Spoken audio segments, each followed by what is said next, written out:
perguntar justamente uma questão, quer dizer, coligada a esse ponto que o senhor falou. A primeira turma está julgando, né? Já recebeu várias denúncias, temos vários réus, acho que já passou, temos uma dúzia e meia em torno disso. No momento, outros vão ser apreciadas essas denúncias pela primeira turma. E de início começou apreciando já com o ex-presidente da República, Jair Bolsonaro. E foram 5 crimes atribuídos ao ex-presidente acabaram sendo recebidos. Havia indícios suficientes. Eu estou dando uma de jurista, me corrija, por favor.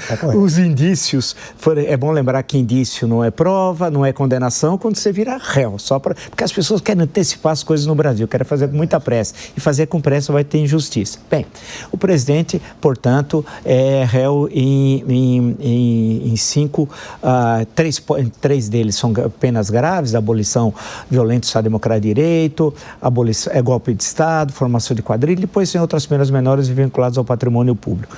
O senhor acredita, eu sei que não é antecipar o julgamento, não é correto, eu sei que precisa ver os autos do processo, não sei tudo isso, mas eu gostaria do senhor, pelo que o senhor acompanhou até agora, é possível nós termos uma condenação do presidente Jair Bolsonaro pelo Supremo Tribunal Federal? É difícil dizer isso, né, Vila? Você sabe, até com a minha responsabilidade, não de ex-presidente ou parlamentar, mas da área jurídica, né? Eu sou da área jurídica, então eu uso suas palavras. Realmente é preciso examinar os autos, ver o que é que está nos autos, quais são as provas, contraprovas. Isso vai ler um longo debate. Você disse bem, você tem o chamado indiciamento, que significa apenas que a Polícia Federal fazer o inquérito e ver que há indícios de, porque isso vai depois para o Ministério Público para denunciar. E a denúncia tem que ser recebida pelo Judiciário. Essas fases até já foram superadas, a denúncia foi recebida. Mas agora é que começa o processo. Prova, contraprova, perícia, discussões as mais variadas, argumentos os mais variados. Então eu não sei bem o que vai acontecer. Se me pautar pelo noticiário atual, não é? Parece que haverá condenação. Mas este é um juízo um pouco apressado, porque, em primeiro lugar, haverá um certo desprezo pelo critério da chamada defesa, né? Porque parece que não adianta se defender. Você se defende e em qualquer momento está condenado. Não é isso, a defesa poderá ser tão produtiva, tão eficiente, que derrubará as eventuais acusações. Então é preciso aguardar, não é? Eu confesso a você, eu não acho útil essa coisa de prender presidente, essa coisa, isso instabiliza um pouco o país, né? Se houver uma solução que não leve a isto, desde que as provas sejam conducentes a essa posição, eu acharia útil. Por exemplo, como que seria, presidente, se ele pudesse, hipoteticamente, a pessoa X, não estou me referindo especificamente a Jair Bolsonaro, for condenado a uma pena, porque as penas são severas nesses 3 artigos, mas vamos dizer que seja algo em torno, vamos falar de 20 anos, como não cumprir a pena? Que alternativa nós poderíamos ter? Bom, no campo jurídico? No sistema normativo nós temos a tese de que quem cumpre 1/6 da pena, se tiver bom comportamento, etc., já pode ser liberado, né? Isso acontece até com razoável frequência. De outra parte, a figura do indulto, né? Muitas vezes, sem embargo de não ter cumprido 1/6 da pena, há indultos presidenciais. Eu, quando fui presidente, eu fiz indulto no Natal, tradicional, mas fiz indulto também em 2 oportunidades em função das mulheres. No Dia das Mães, eu pratiquei um indulto que atingia aquelas que eram mães, não é? Que tinham filhos menores, não é? Que estavam em casa, não estavam com elas, e um outro também, um indulto no dia da mulher, não é? Em função também das mulheres, porque você sabe, Vila, havia muita gente, muitas mulheres que eram detidas porque eram simplesmente condutoras, se me permite a expressão, chamadas de mulas, né? Que levavam droga para o companheiro que estava na prisão, né? E às vezes era pega e ia parar na prisão, não é? E este foi uma das hipóteses de indulto, né? São os indultos humanitários, né? Então são hipóteses que podem ocorrer, não é?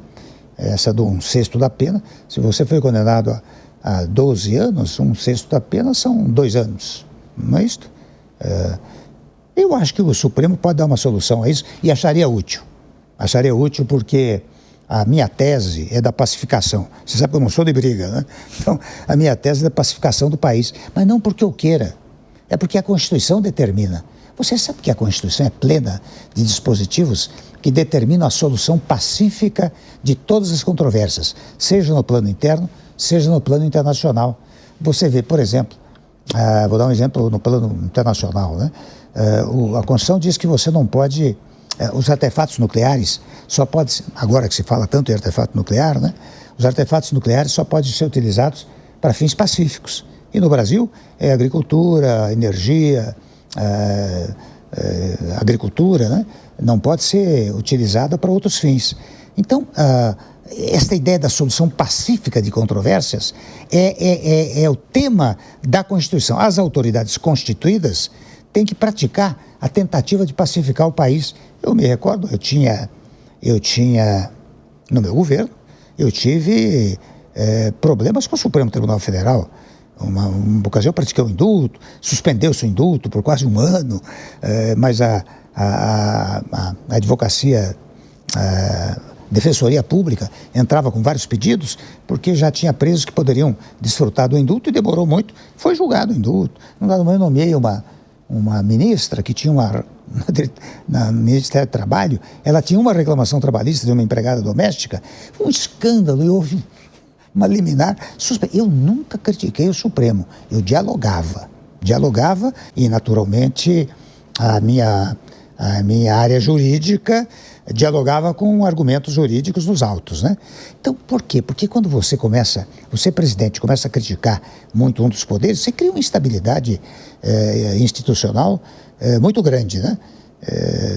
Eu estou dizendo isso porque aí entra a tese da pacificação, né? E eu acho que o Supremo vai colaborar com essa tese da harmonização, da tranquilização do país. Eu vou passar para um outro ponto, presidente, mas eu me permito perguntar ao senhor. Eu lembrei aqui do presidente Juscelino Kubitschek, que em momentos difíceis, 2 vezes, fez anistia, Jacareacanga e Aragarças, né?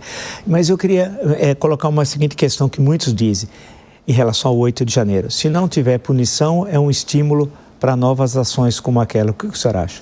Eu acho que sim. Agora, eu só reconheço que eu tenho um pouco de dúvida em relação à chamada dosimetria, as penas que foram impostas. Perfeito, né? perfeito. Eu acho que não pode deixar de haver punição por uma razão, porque também a Constituição diz que você não pode fazer nenhum movimento que pretenda derrubar a democracia no país.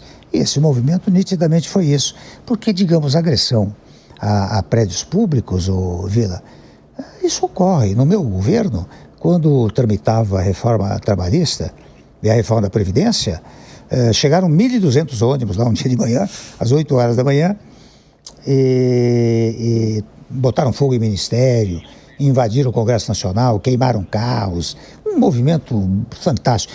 Para você ter ideia, eu vi que a Polícia Militar do Distrito Federal não continha aquele movimento. Eu pedi para o Gabinete de Segurança Institucional decretar uma GLO, uma garantia da lei da ordem. Chamei Forças Armadas às 4 horas da tarde. Quando foi 6 horas da tarde, acabou tudo. O pessoal tomou o ônibus, foi embora.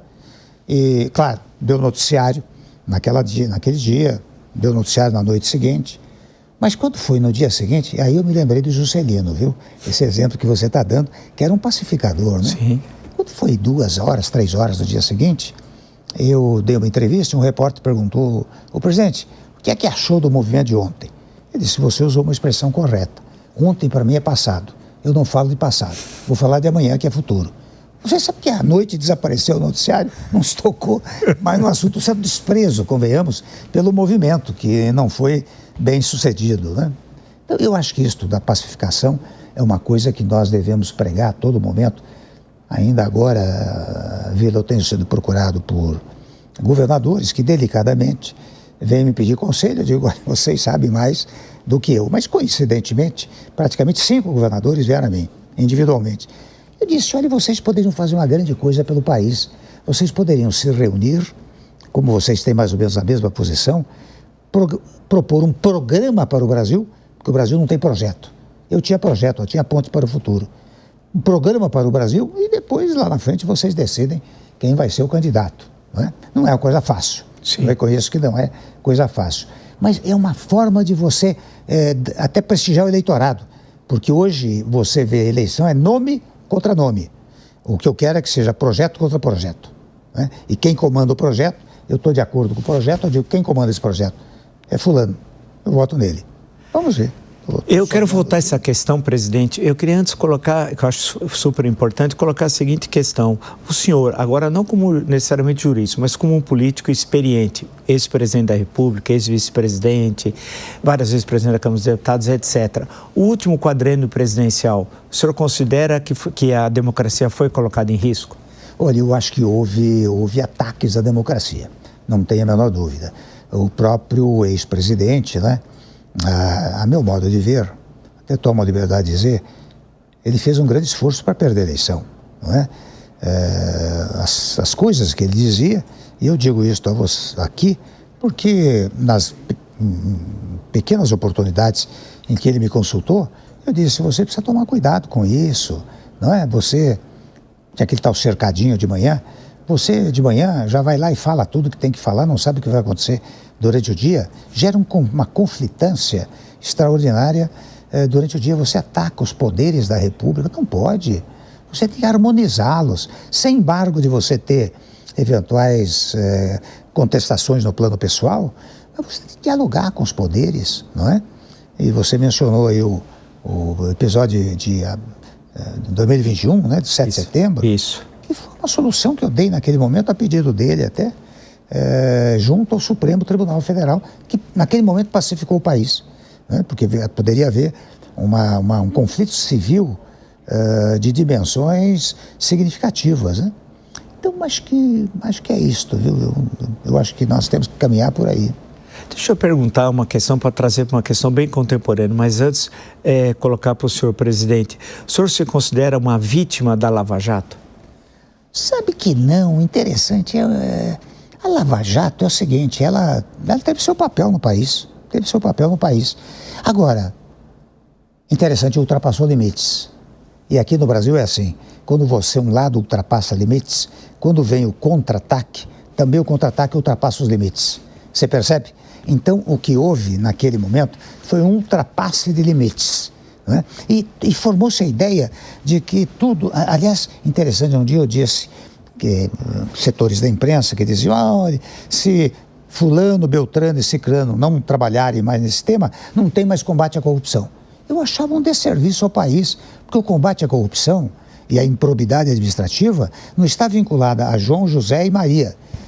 É uma determinação constitucional. Então, quem estiver nos cargos de fiscalização há de cumprir a Constituição. Não é João, José e Maria que vão, não é, combater a corrupção. Ela teve o seu papel, levantou o tema da corrupção mais abundantemente, não é? Mas acho que ultrapassou certos limites. E porque ultrapassou limites, teve depois o contralimite, que, enfim, nós todos conhecemos, né?